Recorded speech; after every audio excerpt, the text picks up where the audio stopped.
Hai semua, kembali lagi bersama gua, Raga di Filmoy. Dan apa kabar nih teman-teman semua? Seperti biasa, gue doain biar kalian tetap sehat dan selalu semangat ya. The Boy in the Striped Pajamas adalah sebuah cerita film yang menceritakan saat terjadinya Perang Dunia Kedua tentang persahabatan terlarang antara anak komandan Nazi dengan seorang anak tahanan Yahudi, yang mana ia hidup di dalam sebuah kamp konsentrasi. Dan bagaimana nih keseruan kelanjutan dari film ini? Ya udah, nggak usah berlama-lama lagi, kita langsung aja let's go ke ceritanya.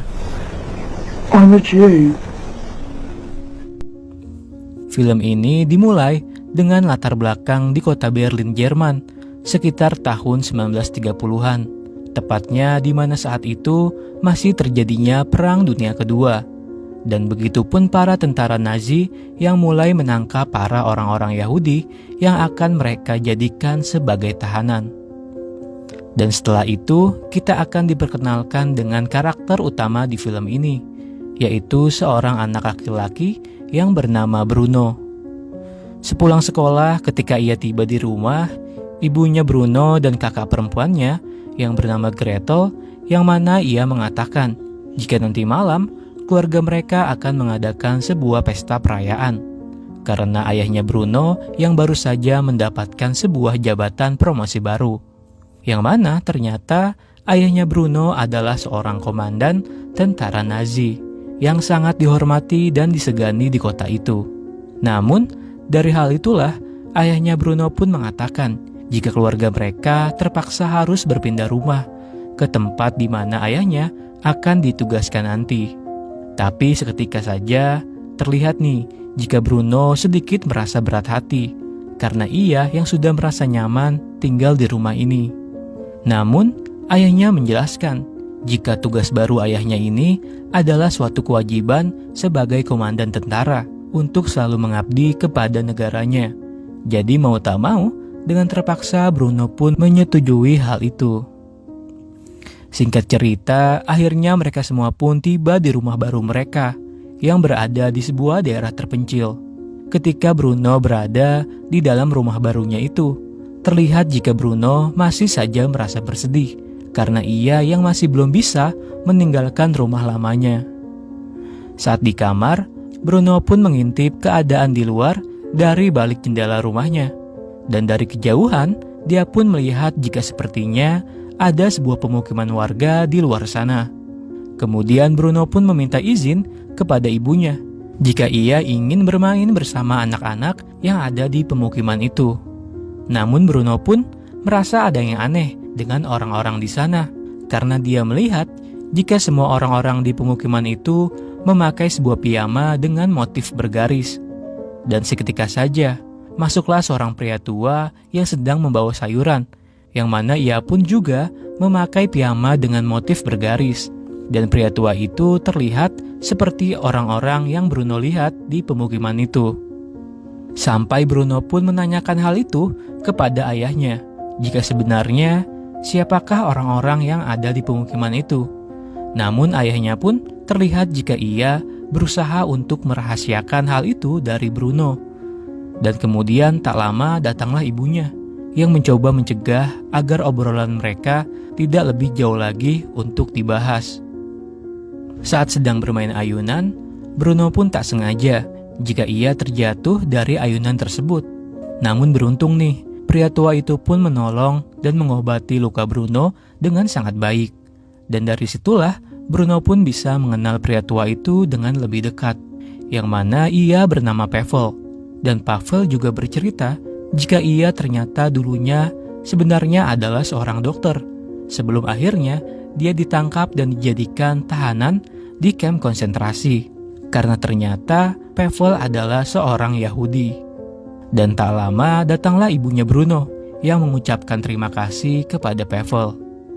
Keesokan harinya, ketika ia bermain, Bruno pun tak sengaja jika ia melihat sebuah pintu yang terbuka begitu saja, yang mana ia belum tahu jika pintu itu akan membawanya pergi kemana. Dengan rasa penasarannya, akhirnya Bruno pun memberanikan diri untuk masuk ke dalam pintu itu. Dan lalu ia keluar melalui sebuah jendela. Ia pun berjalan di hutan belakang rumahnya, terus-menerus tanpa henti. Sampai akhirnya ia pun tak sengaja jika ia menemukan pemukiman itu. Karena Bruno yang masih kecil nan polos, ia pun menganggap jika tempat itu adalah sebuah pemukiman warga. Karena kenyataannya sebenarnya tempat itu adalah sebuah kamp konsentrasi milik Nazi yang berfungsi untuk menahan tahanan musuh bangsa Jerman, mulai dari tahanan politik, tahanan perang, hingga termasuk orang-orang Yahudi. Dan biasanya di kamp itu pula para tentara Nazi pun membunuh orang Yahudi dengan cara mereka dimasukkan ke dalam sebuah ruangan gas beracun, dan lalu kemudian jasad mereka juga ikut serta dikremasi di sana. Di sana, Bruno pun bertemu dengan seorang anak laki-laki yang terlihat duduk sendirian di dekat sebuah pagar. Di sana Bruno pun mulai berkenalan dengan anak tersebut, yang mana ia bernama Small. Bruno bertanya apa yang sedang ia lakukan di tempat itu. Small pun menjawab jika mereka sedang membangun sebuah pondok baru untuk ditempati. Dan Small juga bercerita jika dirinya memang selalu suka menyendiri di sana, karena ia yang selalu berkelahi dengan teman-temannya. Small juga bertanya, apakah Bruno membawa sebuah makanan, karena Small yang ternyata sangat merasa lapar. Bruno juga merasa ada yang aneh dengan Small, karena ia yang memakai sebuah piyama bergaris dengan adanya sebuah nomor. Dengan polosnya, Bruno menganggap jika nomor itu adalah bagian dari permainan di tempat itu. Di sana Small bercerita jika apa yang dia pakai bukanlah sebuah piyama, melainkan itu adalah sebuah pakaian tahanan. Small juga mengatakan jika ia sangat membenci para tentara itu. Namun sebaliknya dengan Bruno, yang mana ia sangat menyukai para tentara, karena ayahnya pun adalah seorang komandan tentara. Bruno bertanya, apa yang sebenarnya mereka bakar di dalam cerobong asap itu, karena Bruno merasa jika baunya yang sangat tidak enak sekali. Sementara Small pun tak tahu, karena nyatanya semua orang tak diperbolehkan untuk pergi ke sana. Bruno pun kembali bertanya kepada Small, kenapa Small tidak diperbolehkan untuk keluar dari tempat itu? Dan lalu, apakah fungsi pagar listrik ini mencegah agar hewan buas tak masuk ke tempat itu? Namun Small pun menjawab, bukan karena hal itu, karena ternyata Small adalah seorang Yahudi. Mendengar hal itu, membuat Bruno pun sedikit kaget, dan seketika saja ia pun berpamitan jika ia ingin segera pulang, dan mengatakan jika mungkin saja mereka akan bertemu lagi. Ketika Bruno dan kakaknya sedang belajar sejarah tentang nasionalisme dan patriotisme bangsa Nazi, yang mana mereka meyakini jika bangsa Yahudi adalah musuh bangsa Jerman, dan Jerman menjadi menderita karena ulah orang-orang Yahudi. Mereka juga sangat yakin jika tujuan orang-orang Yahudi adalah untuk menjadi penguasa seluruh umat manusia. Lalu Bruno pun bertanya, apakah tidak ada satu orang Yahudi yang berhati baik? Namun gurunya pun menjawab, jika Bruno bisa menemukan orang itu, berarti Bruno adalah orang yang sangat hebat. Kemudian di sisi lain, ibunya pun mulai merasa curiga nih tentang bau asap yang dibakar di dalam cerobong kamp itu. Karena ternyata baunya yang sangat tak enak sekali. Ia pun menanyakan tentang hal itu kepada suaminya. Namun suaminya pun tak bisa memberitahu hal itu kepada siapapun, termasuk Bruno dan ibunya. Karena ia sudah bersumpah kepada negara untuk merahasiakan hal itu. Yang mana ibunya pun merasa jika apa yang dibakar di sana adalah jasad orang-orang Yahudi. Ibunya pun mulai merasa bersedih jika perlakuan suaminya dan para tentara itu sepertinya tidak manusiawi. Namun suaminya pun menjelaskan jika apa yang ia lakukan adalah bagian dari tugasnya sebagai komandan tentara demi tetap mempertahankan dan menyelamatkan bangsa Jerman dari orang-orang Yahudi. Besoknya Bruno pun tak sengaja jika ia bertemu dengan Small di dalam rumahnya, yang mana Small sedang bekerja untuk membersihkan gelas-gelas. Bruno mengatakan jika sebaiknya mereka tak berteman karena bangsa mereka yang ditakdirkan untuk saling bermusuhan. Bruno pun memberikan sedikit kue kepada Small yang ia makan dengan sangat lahapnya. Namun tak lama, datanglah tentara bawahan ayahnya yang melihat Shmuel sedang memakan kue itu. Dia mengira jika Shmuel sudah mencuri kue di meja itu. Namun Shmuel mengatakan jika kue itu adalah pemberian dari Bruno. Karena Bruno yang merasa takut jika tentara itu tahu ia berteman dengan seorang Yahudi. Bruno pun berbohong dengan mengatakan jika ia tak mengenal Shmuel sama sekali. Dan nyatanya Shmuel memang mencuri kue itu. Setelah kejadian itulah, Bruno pun merasa sangat bersalah dan menyesali apa yang saja baru ia katakan. Saat Bruno ingin bertemu dengan Shmuel untuk meminta maaf, ternyata ia pun tak ada di tempat biasa. Sehingga ia merasa jika dari kejadian tadi, mungkin saja itu membuat persahabatan mereka juga telah usai. Saat di dalam rumahnya, Bruno pun penasaran nih dan mengintip apa yang sedang ayahnya tonton bersama para tentara lainnya. Yang ternyata mereka semua sedang menonton sebuah film tentang bagaimana keadaan di dalam kamp konsentrasi tersebut. Bruno melihat jika di dalam kamp itu terlihat sangat menyenangkan dengan adanya beragam aktivitas yang sangat menghibur, mulai dari konser musik, olahraga, perkebunan, dan makanan-makanan yang enak.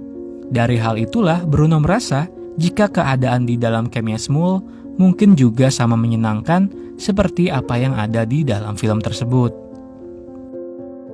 Di sisi lain, terjadilah sebuah pertengkaran antara ibunya Bruno dan suaminya, karena ibunya merasa jika rumah yang mereka tinggali saat ini sangat tidak cocok untuk menghabiskan masa kecil Bruno dan kakaknya, karena mereka tinggal dekat sekali dengan kamp konsentrasi, yang ibunya tahu jika orang-orang di sana diperlakukan sangat tidak manusiawi, dan hal itu tak pantas jika Bruno dan kakaknya tahu. Dari hal itulah, akhirnya ayahnya Bruno pun memutuskan jika sebaiknya Bruno dan kakaknya beserta ibunya harus kembali berpindah rumah ke tempat lain. Namun terlihat nih, jika Bruno kembali merasa berat hati, karena ia sudah merasa nyaman tinggal di rumah itu. Apalagi ia sudah berteman baik dengan Shmuel. Tapi ayahnya mengatakan jika ini semua untuk kebaikan Bruno dan kakaknya, sehingga mereka tetap harus pindah dari rumah itu. Singkat cerita, akhirnya mereka berdua pun kembali bertemu. Terlihat jika wajahnya Shmuel yang terluka parah akibat kejadian di rumah Bruno waktu lalu. Bruno pun meminta maaf kepada Shmuel, dan ia juga berharap agar persahabatan mereka tetap kembali terjaga. Dan akhirnya, mereka pun bisa kembali bermain bersama dan terlihat jika mereka sangat bahagia. Keesokan harinya, Bruno pun menceritakan kepada Shmuel jika besok siang ia akan segera pindah dari rumah itu, dan kemungkinan mereka tak akan bertemu lagi untuk selamanya. Namun, Shmuel pun terlihat bersedih ketika mendengar kabar itu. Apalagi ia juga bercerita jika ternyata ayahnya juga menghilang di dalam kamp tersebut. Dan sampai saat ini, ayahnya pun belum sempat kembali. Dari hal itulah, Bruno pun ingin membantu Shmuel sebagai bentuk rasa permintaan maaf jika Bruno dulu sempat pernah mengecewakan Shmuel.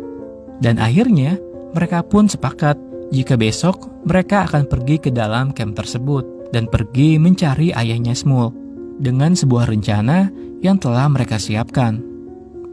Singkat cerita, keesokan harinya, Bruno pun diam-diam membawa sebuah roti yang ia sembunyikan di belakang bajunya. Namun, saat ia ditanya ibunya, Bruno pun berbohong jika ia hanya ingin sekedar bermain ayunan di depan rumahnya. Kemudian, ia pun langsung berlari dengan membawa sebuah skop. Sesampainya di sana, ternyata Shmuel pun sudah menunggunya dan membawakan Bruno sebuah piyama, yang mana piyama itu harus ia pakai agar ketika di dalam nanti Bruno tak dicurigai oleh para tentara, karena ia yang akan terlihat seperti tahanan Yahudi lainnya. Namun, sialnya roti yang Bruno bawa ternyata terjatuh, dan sekop yang Bruno bawa ia gunakan untuk menggali lubang tanah di bawah pagar listrik tersebut, agar Bruno bisa masuk ke dalam kamp itu tanpa diketahui oleh para tentara. Ketika di dalam, mereka berdua pun mulai pergi dan mencari di mana ayahnya Shmuel berada. Namun, Bruno pun merasa ada yang aneh, karena keadaan di dalam kamp tersebut sangat berbeda dengan situasi kamp yang ia lihat waktu ayahnya menonton. ketika mereka berdua masuk di dalam camp. Seketika saja, para tentara pun datang dan menyuruh semua tahanan untuk pergi keluar dan berjalan ke sebuah tempat. Namun, sialnya Bruno dan Semul pun ikut terjebak di dalam sana. Di sisi lain, saat di rumah, ibunya pun mulai merasa panik nih ketika ia melihat jika Bruno tak ada di rumahnya. Sampai akhirnya, ia pun tak sengaja menemukan sebuah roti yang jatuh tepat di bawah jendela yang membawa Bruno keluar dari rumah itu. Sampai kabar itu pun terdengar oleh ayahnya. Tak lama mereka semua pun pergi ke arah camp tersebut untuk mencari di mana Bruno berada. Sampai akhirnya mereka semua pun menemukan pakaian milik Bruno dan melihat adanya sebuah galian lubang yang ayahnya pun menjadi khawatir jika Bruno sepertinya sudah masuk ke dalam camp tersebut. Dan tak lama, ayahnya pun langsung berlari dan masuk ke dalam camp itu dengan cara berteriak-teriak dengan memanggil nama Bruno. Namun, di waktu yang sama, Bruno pun sedang merasa takut dengan keadaan di sana. Tapi Semul mengatakan jika mereka akan baik-baik saja. Tak lama para tentara itu pun menyuruh agar mereka semua membuka pakaian. Dan selanjutnya, Bruno dan Semul pun beserta dengan tahanan yang lain pun digiring berjalan masuk ke dalam sebuah ruangan, yang mana ternyata di sana para tentara itu berniat ingin memasukkan gas beracun ke dalam ruangan tersebut, yang artinya para tentara Nazi itu bertujuan ingin membunuh orang-orang Yahudi di dalam camp tersebut. Dan sayangnya, para tentara itu tak mengetahui jika di dalam ruangan itu ada anak komandan mereka. Dan di sisi lain, ayahnya dan ibunya Bruno pun sudah mulai menangis histeris karena mereka merasa sepertinya sudah mengetahui jika anaknya Bruno sudah ikut masuk ke dalam ruangan gas beracun tersebut, yang artinya Bruno pun sudah dipastikan ikut tewas bersama orang-orang Yahudi di dalam ruangan itu. Dan film ini pun selesai.